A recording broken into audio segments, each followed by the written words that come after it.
The American economy is like a great kite, flying high in a marvelous sky, spreading sunshine to 160 million people. The first 30 years of Robert S. Kerr's life reads like a script to the most uneventful John Wayne movie ever imagined. Bob was born in 1896 in a log cabin on Native American lands in rural Oklahoma. He grew up big and healthy and strong, joined the military during World War I but never saw any combat. So he returned home, got married, started practicing law, never missed a day of church, and never had a sip of alcohol. It was the next 30 years of Bob Kerr's life where things started to get interesting. Failed businesses led to suffocating deaths, followed by tragic personal losses. The turning point happened in 1924, when Bob's wife Reba died giving birth to twin daughters, neither of which survived. Experiences like that are enough to drive any normal man to drink, but Bob Kerr was not a normal man. Bob Kerr exemplified grit. He could get knocked down 1,000 times and get up 1,001. So, like every great American hero of years past, Bob Kerr pulled himself up by his bootstraps, and he remarried into a wealthy family who loaned him the money to purchase an oil company, the kind of good old-fashioned hard work that millennials will just never understand. Kerr eventually partnered with Dean McGee, one of the oil industry's most talented geologists, to form the Kerr-McGee Corporation. The company focused on petroleum and natural gas exploration with a specialization in offshore drilling. As time passed and his net worth ballooned into the millions, Kerr became less hands-on with the company and set his sights on higher aspirations. In 1942, Bob Kerr was elected governor of Oklahoma on his first attempt. He had spent the entire 1930s brushing shoulders and building influence with the leaders of the state's Democratic Party. With Kerr as governor, Oklahoma thrived. He recruited industry and created jobs during the Second World War and pushed hard for the post-war development of the state. The results of his efforts garnered Bob Kerr recognition at the national level. He delivered the keynote address at the Democratic National Convention in 1944 and was even considered a potential running mate with Franklin Delano Roosevelt. Ultimately, Harry Truman was given that honor, but Bob Kerr used the notoriety to his advantage 4 years later when he was elected to represent Oklahoma as a U.S. Senator. This is Washington. Here every day decisions are made that affect your country, your state, your community, affect you and your family. The share that you have in the making of these decisions is directly proportionate to the ability and the experience of the men you choose to represent you. There is no more important representation than the United States Senate, and few men in the Senate carry as much respect and authority as the senior United States Senator from Oklahoma, Robert S. Bob Kerr.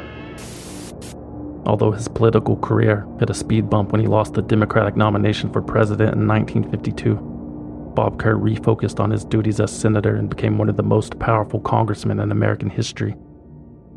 During his time in office, almost every piece of important legislation needed Bob Kerr's blessing, or it was dead on arrival. In fact, Kerr arranged for the defeat of the Medicare bill championed by his own party's president, John F. Kennedy. It was no secret that Bob Kerr disliked JFK and his socially liberal Ivy League agenda. Senator Kerr was a pro-business and pro-Jesus Democrat, back when both worldviews could coexist under the roof of a singular political party, back before things were so black and white, red and blue. Kennedy needed Bob Kerr on his side. He knew that it was Senator Kerr's way or the highway. And speaking of highways, Kennedy even took time out of his busy schedule to attend a ribbon-cutting ceremony or some isolated stretch of road near Oklahoma's Kiamichi Mountains. When JFK was asked why he would bother making an appearance at such an unremarkable event, the president responded, quote, "I'm coming to Oklahoma to kiss Bob Kerr's ass." When Senator Kerr died suddenly from a heart attack on New Year's Day in 1963, the uncrowned king of the Senate, as he had become known, was remembered for being the best ambassador for Oklahoma that the state had ever seen. But after he was dead and buried, and his possessions were sorted, it became apparent that Bob Kerr was also quite the ambassador for himself and his bank account. When political advisor and Democratic Party organizer Bobby Baker was indicted by a federal grand jury in 1966 for tax evasion, he revealed that Senator Kerr had instructed him to collect a $100,000 bribe from executives in the savings and loans industry in exchange for passing a weak banking tax bill. $41,000 of that $100,000 bribe was found in a safety deposit box that belonged to Bob Kerr. It was also discovered that Senator Kerr had secretly purchased hundreds of properties along the Arkansas River, and that he had used his position as chairman of the Senate Rivers and Harbor Subcommittee to steer more than $300 million a year in public funds towards the river to improve it. As a result, the value of Senator Kerr's investments would increase immeasurably. Finally, and not so secretly, the Kerr-McGee Corporation had started purchasing uranium mines in 1952. Around the same time, the United States Congress, with Senator Kerr's blessing, created the Atomic Energy Commission, which then awarded Kerr-McGee a $400 million contract, giving the corporation an effective monopoly over uranium production. And it wasn't a coincidence. When the Saturday Evening Post magazine questioned Senator Kerr about the optics of a possible conflict of interest problem, Kerr responded, quote, "Problem. I'm proud of it. I founded my company, and I wear this badge right out in the open for everyone to see." And he pointed to the diamond-studded Kerr-McGee pin that was attached to his suit jacket. And that was it. Nothing happened. Blatant crony capitalism with zero consequences. American politics in a nutshell. But Oklahomans, like most Americans, are either very forgiving or blissfully unaware. They choose to remember Bob Kerr as a civic-minded philanthropist who donated lands for parks and endowed a research center for eye disease. Today, you can take a walk down Robert S. Kerr Avenue in downtown Oklahoma City, or you can visit the Kerr Historical Center in Poto, located inside of the mansion where he and his family resided. The legacy of Robert S. Kerr lives on, and so does the legacy of his corporation. But his corporation's legacy will forever be tainted and haunted by a woman named Karen Silkwood. A lab technician at a Kerr-McGee plant in Oklahoma uncovers numerous health and safety violations and attempts to blow the whistle on this episode of Swindled. They bribed government officials, clear violations of federal and state law, paid to play millions of taxpayer dollars that were wasted, paid tens of millions of dollars, billion dollars, dummied up its books and records to hide the by falsifying its books and records. responsible for the collapse of the entire system. in the thrall of some kind of swindle, is that right?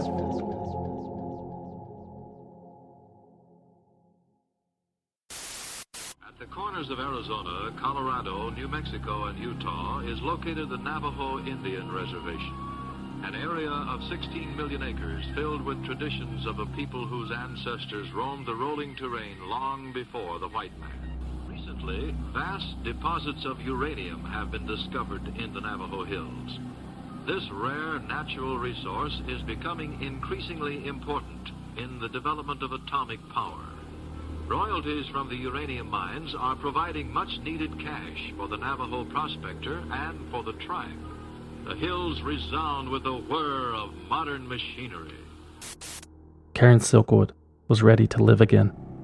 The 26-year-old had put her entire life on hold when she fell in love with William Meadows 7 years earlier in 1965. Against her parents' wishes, Karen dropped out of college after 1 year and gave up her scholarship to run away with Bill on the back of his motorcycle. Karen's parents, Merle and William Silkwood, were disappointed but not surprised. Karen had always been the rebellious type. But those carefree days seemed like so long ago. It was now 1972, and the former straight-A student who had dreamed of becoming a medical researcher found herself in a loveless marriage with 3 kids, buried under a mountain of debt somewhere in bumfuck Oklahoma. Karen was tired of being harassed by creditors because her husband chose to blow all of their money on his stupid bike. She was tired of his lies and gaslighting. She was tired of the pitiful stares from the other townspeople, as if she was the only one who wasn't aware that Bill was cheating on her. Karen knew. In fact, she had even asked Bill for a divorce when she found out about the affair, but he refused unless he was given full custody of the children. So Karen tried to stick it out and make things work for the kids' sake, but it just wasn't a healthy situation. She thought maybe it would be better for everyone involved if she removed herself from the picture entirely. One evening, after she tucked the kids into bed, Karen told her 5-year-old daughter Christy to watch her younger brother and sister while she ran to the store to buy cigarettes. But their mother never returned home. Karen kept driving until she reached Oklahoma City, about 80 miles away, leaving her life as a wife and a mother in the rearview mirror.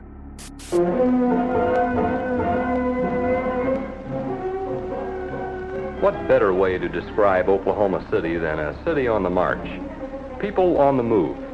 People with a pleasant purpose in life, helping the community and the state march forward. Did we say people on the move?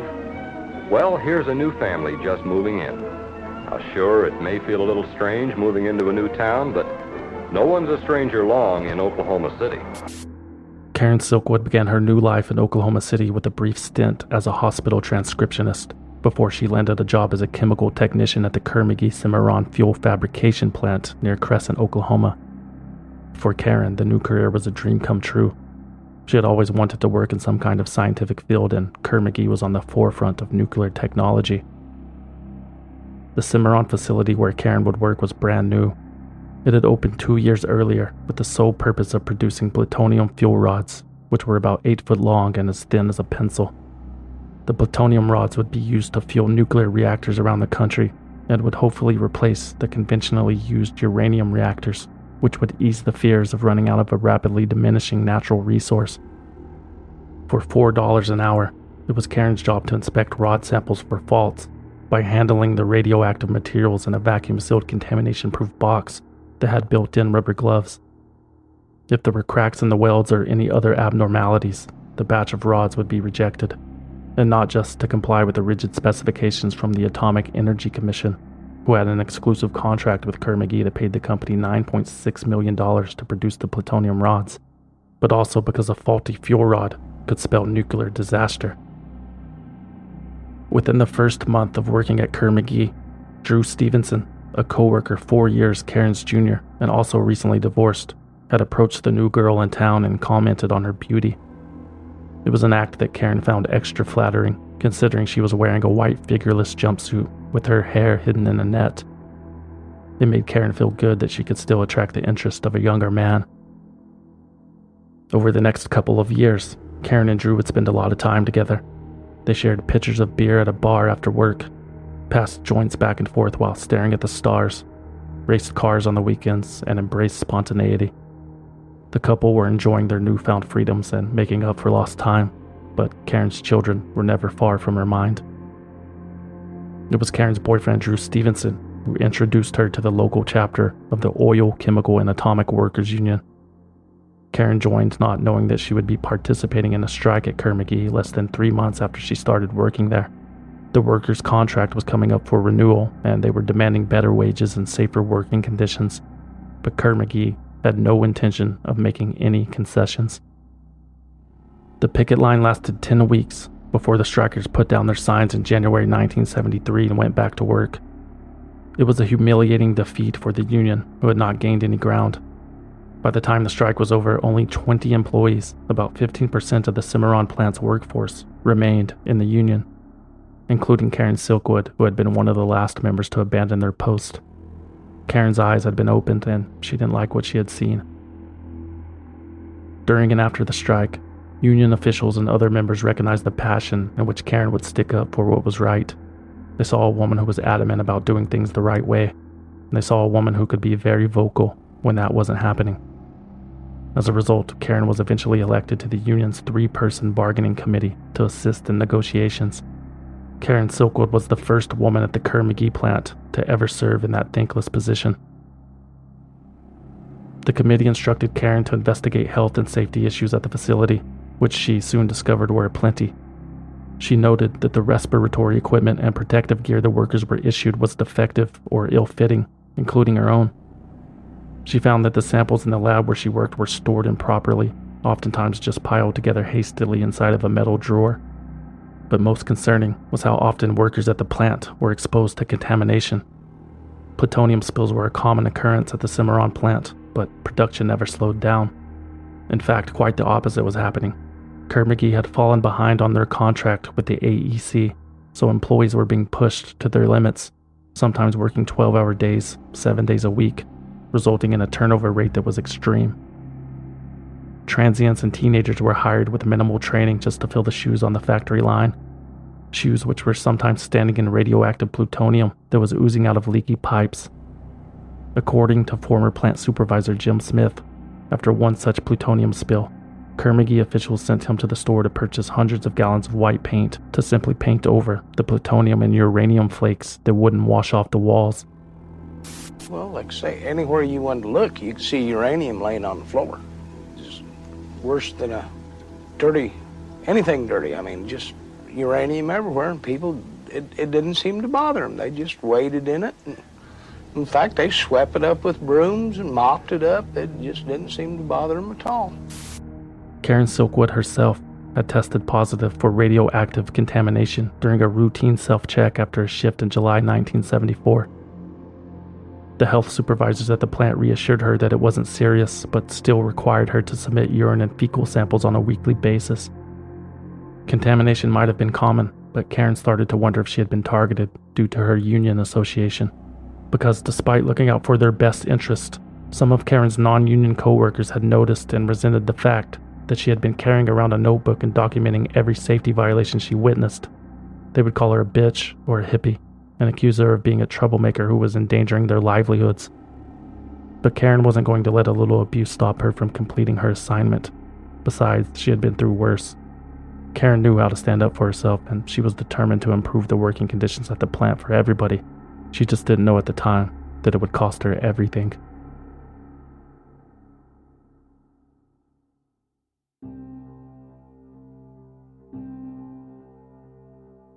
Karen Silkwood arrived in Washington, D.C. on September 26, 1974. She carried with her a list of safety violations that had occurred at the Kerr-McGee facility in Oklahoma, which she planned to present to Tony Mazzocchi, the union's national legislative director.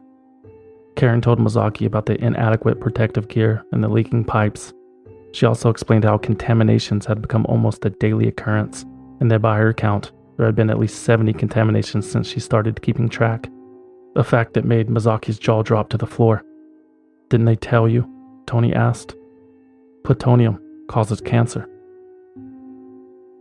No, actually, Kerr-McGee had not told Karen or anyone else that worked at the plant that plutonium could cause cancer. The company had convinced the workers that the problem was solved as soon as the body underwent a decontamination scrub. But what Karen learned from Tony Mazzocchi is that the contact to the skin was only part of the problem. Breathing the contaminated air, which Karen and her coworkers had been doing for months, some of them years, was also a major hazard. The revelation shocked Karen Silkwood. She felt completely betrayed by Kerr-McGee. Cancer? How? Better yet, why would the company keep this a secret? What Karen would learn later was that even the smallest speck of plutonium, if ingested, could eventually lead to cancer.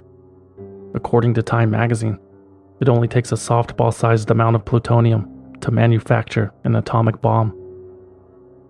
Karen also brought up the fact that she had suspicions that someone at the plant had been tampering with quality control data so that fuel rods with substandard welds would pass inspection.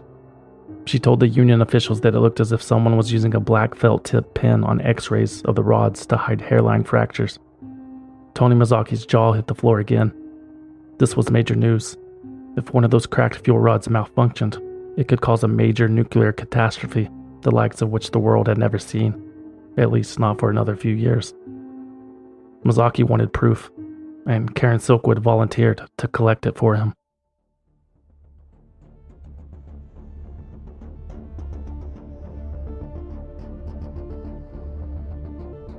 Back in Oklahoma, Karen started gathering as much information as she could. She stole confidential company documents, eavesdropped on private conversations, silently took notes on her surroundings, and made regular phone calls to Steve Watka, a union official in Washington, D.C., to report back on what she had found. Steve, this shit is going on every day, so it accumulates, doesn't it? Sure as hell does.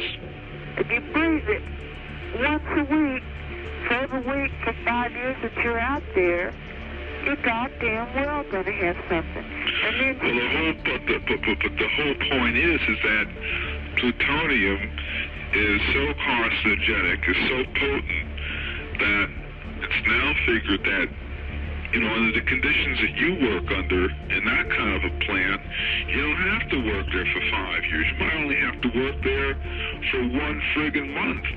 And you've got enough of a body burden to cause cancer. In the laboratory, we've got 18 and 19-year-old boys, and 20 and 21. And they didn't have the schooling, so they don't understand what radiation is. They don't understand, Steve. One of the most disturbing things that Karen Silkwood uncovered about the Kerr-McGee plant is that over 40 pounds of plutonium, worth tens of millions of dollars, had simply vanished. There was enough plutonium to produce 4 of the bombs that wiped out Hiroshima. A year later, the Nuclear Regulatory Commission would receive an anonymous tip that the Mo Dalitz Mafia family in Cleveland was selling stolen Kerr-McGee plutonium on the international black market. According to Rolling Stone, a private investigator hired by the NRC found enough evidence to render those suspicions valid. The union officials in D.C. and Karen Silkwood decided that they had to go to the press. They contacted investigative journalist David Burnham at the New York Times and invited him to a private meeting to be held in Oklahoma City on November 13, 1974. At the meeting, Karen would hand over a folder of internal documents that would expose all of the horrific things that were happening at Kerr-McGee. Until then, Karen Silkwood would have to watch her back. She continued working at the plant but started planning her exit strategy.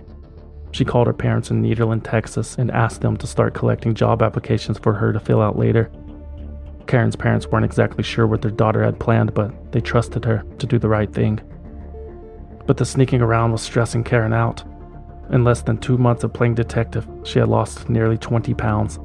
She wasn't eating regularly, wasn't sleeping well. So Karen went to a doctor, described her symptoms, and was given a prescription for Quaaludes, a sedative that was often used to treat insomnia. The Quaaludes were a nice escape from the hellish existence at Kerr-McGee. A hellish existence that only worsened in the oncoming days. On November 5th, 1974, 6:30 p.m., Karen's shift at the plant had just ended and she began the routine self-check for radiation contamination just like any other day. But this day was different. Not only did the radiation meter alert that Karen had been contaminated yet again, this time, the meter read that Karen had been contaminated almost 400 times the legal limit. She was immediately taken to the decontamination shower and scrubbed with a wire brush and bleach, a scrubbing so thorough that the surface layer of skin on her entire body had been essentially removed. An investigation revealed that the rubber gloves Karen had been using that day had been contaminated, and that there were no holes or punctures in the gloves that would have exposed her to the radiation inside of the box. Someone had to have placed plutonium into Karen's gloves on the worker's side of the facility. Karen Silkwood's contamination levels tested even higher the following day, an odd occurrence considering she had spent most of her morning at a union meeting before arriving at the plant to complete some paperwork. Karen had not handled plutonium at all that day, yet there she was again, getting scrubbed raw like a dirty barbecue pit. The next day, on November 7th, as soon as Karen Silkwood entered the Kerr-McGee facility, she was discovered to be more contaminated than ever. Even the air she exhaled out of her lungs was registering on the meter. None of it made sense. How had Karen become contaminated before even arriving to the facility? A decontamination team descended upon the house where Karen lived with her 21-year-old rodeo champion roommate, Dusty Ellis. Karen's bathroom and refrigerator were found to be the most contaminated spots in the house, especially the package of bologna and cheese that Karen had eaten from at least 3 times that week. Her house was stripped. Most of her belongings were destroyed. Karen stood in her front yard sobbing, as if she was watching her home burn to the ground in a nuclear fire. This is her boyfriend, Drew Stevenson.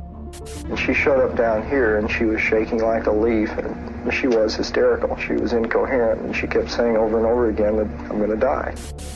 To find out if Karen was, in fact, going to die, Kerr-McGee sent her, as well as Drew and Dusty, the people who spent a significant amount of time in the house, to the Los Alamos National Laboratory in New Mexico for testing.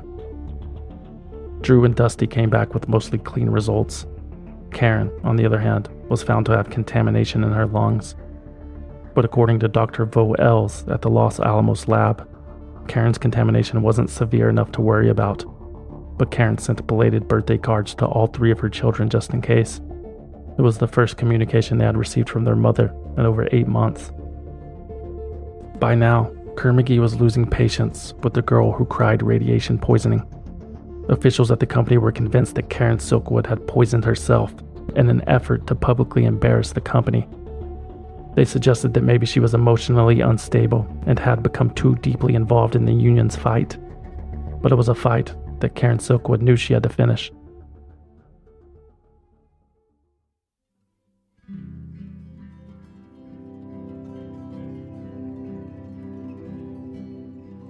The day Karen had circled on the calendar finally arrived, November 13th, 1974. Journalist David Burnham was en route to Oklahoma City, and Karen had the folder full of secret documents ready for delivery. Drew remembers how excited Karen was on that day. He told People magazine, quote, "She was standing astride the heat register on the floor of my house with a Bloody Mary in her hand, and she said, 'We've got the motherfuckers now.'" Not only was November 13th the day Karen was supposed to meet the New York Times reporter, but it was also her first day back at work after her contamination. She returned to Kerr-McGee to find out that she was now restricted from working with plutonium in any way and was denied access from certain areas of the plant where she had been collecting information. That's fine, Karen thought. She would be quitting in a few weeks anyway. And if things go according to plan, there might not be a plant to work at anyhow. After a union meeting at the Hub Cafe in Crescent, Oklahoma, at about 7 p.m., Karen Silkwood got back into her car and headed towards Oklahoma City. The documents she was set to deliver were sitting in the front passenger seat. Journalist David Burnham, union official Steve Wadka, and Karen's boyfriend Drew Stevenson were already at the motel room waiting for her to arrive. Karen was eager but nervous.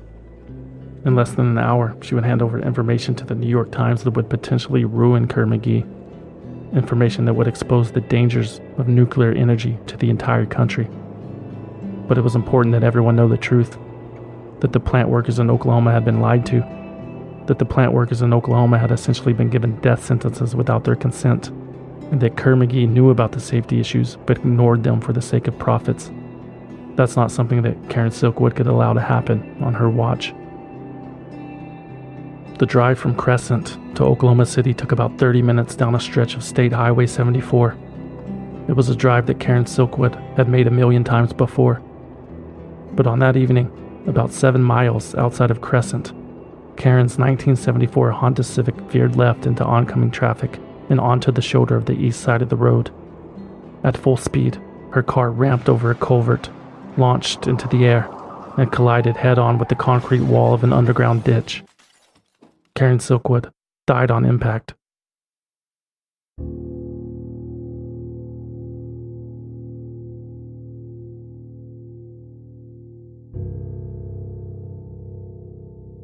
When Drew Stevenson, Steve Wadka, and journalist David Burnham arrived at the scene of the crash a little after 10 p.m., there was little evidence to suggest that Karen Silkwood had ever been there. Her car had been towed to a local garage, and her body had been transported to a local morgue. The only trace of Karen Silkwood that the 3 men could find was a paperback novel lying in the grass, its pages stained with her blood. The following morning, after receiving permission from Karen's parents, Drew Stevenson, along with Wadka the union rep and Burnham the journalist, went to the garage to collect Karen's personal belongings from her totaled car. The mechanic handed the men a cardboard box, which they quickly shuffled through on the spot, and immediately noticed that something very important was missing. The folder with the documents. It was gone. There wasn't a single piece of paper to be found that included the Kerr-McGee letterhead.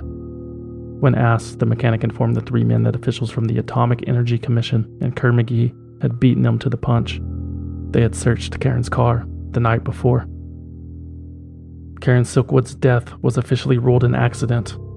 The state trooper who first responded to the scene said he found 2 Prelude tablets in her possession and cannabis in her purse. His report indicated that Karen had simply and tragically fallen asleep at the wheel. I would either put her probably either totally asleep or in some state of stupor from induced by the medication she was taking. That state trooper also reported finding Kerr-McGee documents scattered near Karen's car. He said he gathered what he could and placed them back inside before the car was towed away. And somehow, not so mysteriously, those documents had vanished into thin air. Needless to say, not everyone was buying the official story, including Karen's father, Bill Silkwood, who suggested that there might be foul play involved. Well, I know that she was run off the road, and that somebody contaminated her. She didn't contaminate herself. Kerr-McGee controls Oklahoma City, and they own so many things there that they do what they want to. Well, nobody's above the law, surely. Sometimes they are the law. The union had doubts of their own and hired a private investigator and accident expert to analyze the scene. The PI found that the steering wheel of Karen's car was bent in half, as if she had been wide awake, gripping her hands tight, bracing for impact. Furthermore, there were fresh dents on the rear fender of her Honda that contained microscopic paint chips from another car, and there were skid marks on the side of the highway that suggested that Karen had been forced off the road and prevented from correcting course. There's no circumstantial evidence there to indicate that another vehicle may have hit the car in the rear. There were also tales of Karen receiving threatening phone calls from anonymous persons in the weeks leading up to her death. An assistant police chief from the Oklahoma City Police Department even came forward claiming that he had heard rumors that off-duty policemen had been eavesdropping on Karen Silkwood's conversations and keeping track of her movements. But none of these theories or rumors were ever substantiated. The official story stuck. Karen Silkwood had drugs in her system, which was confirmed by the coroner, and she fell asleep and crashed. The fresh dents in the body of her car could have happened when the wrecker pulled it out of the culvert, and that culvert, one of only a few in the entirety of Oklahoma, had just been in the wrong place at the wrong time. Even the New York Times reporter David Burnham had to admit that someone would have had to pull off some extremely precise maneuvering and timing if Karen Silkwood's death was a planned murder. Burnham doesn't deny the possibility that someone could have been out to scare her, but planned murder? Highly unlikely. She was contaminated for 3 days in a row, and her home was contaminated. And in the face of that fear, she continued to collect the documents that she was going to deliver to the New York Times. And on her way, something happened right here. But the publicity from activists and environmentalists forced the Atomic Energy Commission to conduct their own investigation. An investigation that revealed that up to 60 pounds of plutonium had indeed gone missing from the Kerr-McGee Cimarron plant, just as Karen Silkwood had alleged. And it confirmed that it wasn't possible for Karen to have contaminated herself, since the plutonium she had ingested had come from a restricted area of the plant. However, the 20-page report published by the AEC after it concluded its investigation was more good news for Kerr-McGee than bad. Only 3 of the union's 39 allegations were found to be in violation of the commission's standards, while 17 of the allegations were found to have, quote, substance or partial substance. This report was a huge win for Kerr-McGee, who, as activists were quick to point out, the AEC were relying upon to produce the fuel rods for its nuclear initiative. In other words, Kerr-McGee and the AEC were in bed together and had been for a long time. Despite the victory, the Kerr-McGee Cimarron facility in Crescent, Oklahoma was shut down when the AEC was abolished in 1975, less than a year after the Silkwood incident. And Kerr-McGee shuttered its entire nuclear fuels division of the company in 1986, but not before an accident at its facility in Gore, Oklahoma earlier that year that killed 1 worker and injured another 82. By the year 2000, there wasn't a single nuclear facility left in Oklahoma, and on the way out, the federal government offered money to some Native American tribes to let them store nuclear waste on their lands. Not a single tribe accepted the offer. The Kerr-McGee nuclear business was dead and gone, but the ghost of Karen Silkwood remained.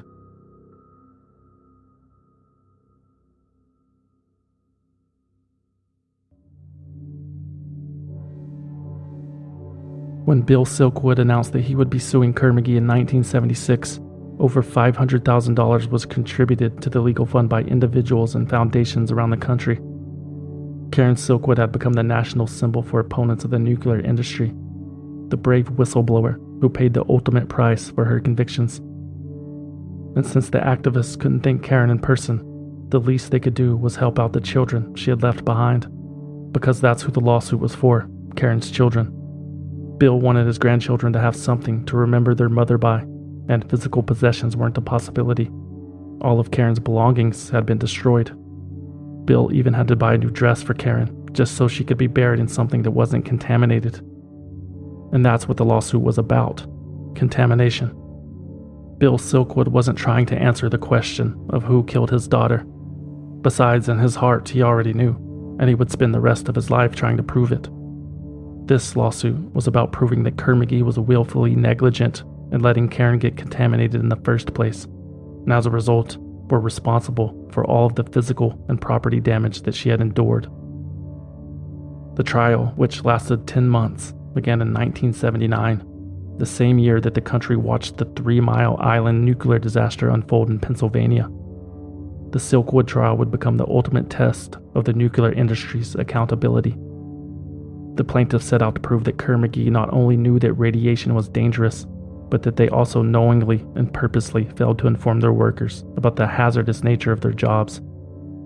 During the trial, it was revealed that the Kerr-McGee Workers' Safety Manual actually read, in big bold letters, quote, "Radiation is safe." Karen Silkwood had reason to be frightened. The seriousness of her contamination was outlined at the Oklahoma trial by Dr. Carl Morgan. Had Karen Silkwood lived, I believe the risk of her contracting cancer as a consequence of this exposure would have been between 50 and 100%. Another doctor that testified, Dr. John Goffman, agreed that Karen, had she lived, would be facing numbered days. On the stand, Dr. Goffman stated, quote, "Anyone exposed to that amount of plutonium is married to lung cancer." And Karen Silkwood wasn't alone. According to a congressional report, between 1970 and 1975, there were 574 exposures to plutonium at the Kerr-McGee plant in Crescent, and those are just the ones that were reported. Kerr-McGee stuck with the story that Karen Silkwood was nothing more than a troublemaker who had poisoned herself, and they proposed that, according to Dr. Voelz at the Los Alamos laboratory, Karen's contamination had not reached dangerous levels anyway. This is Kerr-McGee spokesman William Teague. This young lady had gotten involved in a big league game of labor union intrigue. She had a chance at the Sun. She was asked to be an undercover agent for the union. Tape recordings made by Stephen Wadka of the union indicates that he put pressure on her to bring to him information that would justify his bringing a New York Times reporter to the Oklahoma City area. He hoped by doing this to generate a cause célèbre which would benefit the union at a time of sensitive negotiations. The jury disagreed. It's 10 o'clock. Good morning. I'm Mike Sims. A federal court jury here in Oklahoma City has awarded $10.5 million in damages to the family of Karen Silkwood. The jury found a 28-year-old plutonium worker had been contaminated with radioactive plutonium while she worked for the Kerr-McGee Nuclear Corporation. The Silkwood family was awarded a total of $10.5 million, $5,000 for the destruction of Karen's household goods, $500,000 for her physical injuries, and $10 million in punitive damages. These are the lawyers that represented the Silkwood family in the lawsuit, Jerry Spence and Daniel Sheehan, respectively. The verdict stands for the right of American people to speak out against government, the right of an American jury, 6 people from the heart of this country, right from the middle of Oklahoma, to speak out to the whole nation and say, as a jury, we don't believe in the government standards, we don't believe in the gobbledygook and the numbers games and the numbers crunching, we don't believe in all of the things that have caused the truth to be hidden from America. The American people in the middle of America believe that they've been lied to. They believe they've been lied to by the corporations. They believe they've been lied to by the government agencies that are supposed to be protecting our people against radiation. They believe that they've been lied to by the government agencies. But the battle wasn't over. Kerr-McGee appealed the decision and had the damages successfully reversed down to $5,000, just enough to cover the property damage. The federal appeals court ruled that all of Karen's exposures were job-related injuries. Therefore, any bodily harm inflicted should be covered exclusively by workers' compensation. And it was ruled that since nuclear safety was exclusively regulated by the federal government, the states lacked the ability to punish companies for bad practices. Workers were contaminated over and over and over again, and nobody told them about cancer. As a matter of fact, when they took the stand, they said they didn't know about cancer until they read about it in the newspaper during the trial. There's no question about the fact that they're going to die. One man said that he thought he was contaminated on an average of twice a week for 4 years while he worked there. 19-year-old people who came in were contaminated within 1 or 2 days after they started work. They painted over the contamination. They didn't decontaminate desks, walls, floors. They just painted it over with white paint in order to hurry up and get the production back online. In 1984, the United States Supreme Court restored the original verdict, and Kerr-McGee ultimately settled out of court with the Silkwood family for $1.38 million. But the corporation never admitted any liability. It sends a message to the government and to the nuclear industry that they have to tell the truth, and that if they don't tell the truth, they have to be prepared to pay the fiddler. That fiddler came knocking on Kerr-McGee's door again in 2014. We're here to announce a $5.15 billion settlement with the Kerr-McGee Corporation and its parent Anadarko. This settlement is the largest recovery for cleanup of environmental contamination in the history of the Department of Justice. And the largest recovery for cleanup of environmental contamination in the history of the Department of Justice. It was announced that Anadarko Petroleum, who had purchased Kerr-McGee in 2006, would be responsible for cleaning up what U.S. Attorney Preet Bharara referred to as the toxic legacy left behind by its latest acquisition. The EPA announced that at least $4.4 billion of the settlement would be used to clean up sites from, quote, the Navajo Nation to low-income neighborhoods across America. Maybe Karen Silkwood didn't die in vain, after all. I feel that Karen has been vindicated, and what she was saying was true, and I think the American public believes her now. Do you know the stakes of the snakes of comfort?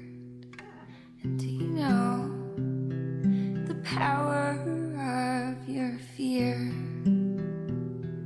Well, there is no one will take care of you. There is no one but you, and you gotta go all in, and alone you gotta go all in.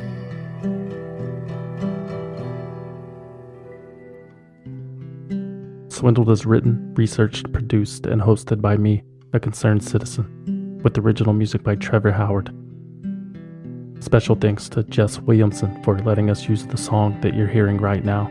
It's called Snake Song, and it reminds me a lot of Karen Silkwood. Jess is an old friend and an incredibly talented artist. There's a link to her music and her website in the show notes. Go check it out, and go see her play live when she comes to your town. She's awesome. Thanks again, Jess. For more information about Swindled, visit swindledpodcast.com and follow us on Twitter, Facebook, and Instagram @SwindledPodcast. You can support the show by going to patreon.com/swindled and joining the Valued Listener Rewards Program. For as little as $5 a month, valued listeners get early access to new episodes and exclusive access to bonus episodes like the one we just released called The Conductor. And the best part, it's all commercial free. Become a valued listener. Patreon.com/swindled. You can also support the show by buying some merch at swindledpodcast.com/shop or by donating using the form on the homepage at swindledpodcast.com. Anything helps.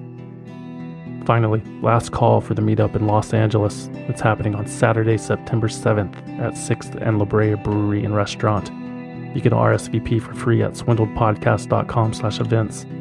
Trevor and I are really looking forward to meeting you all. The Boston meetup at Winter Hill Brewing on October 4th is officially sold out. Can't wait. That's it. Thanks for listening, and enjoy the song.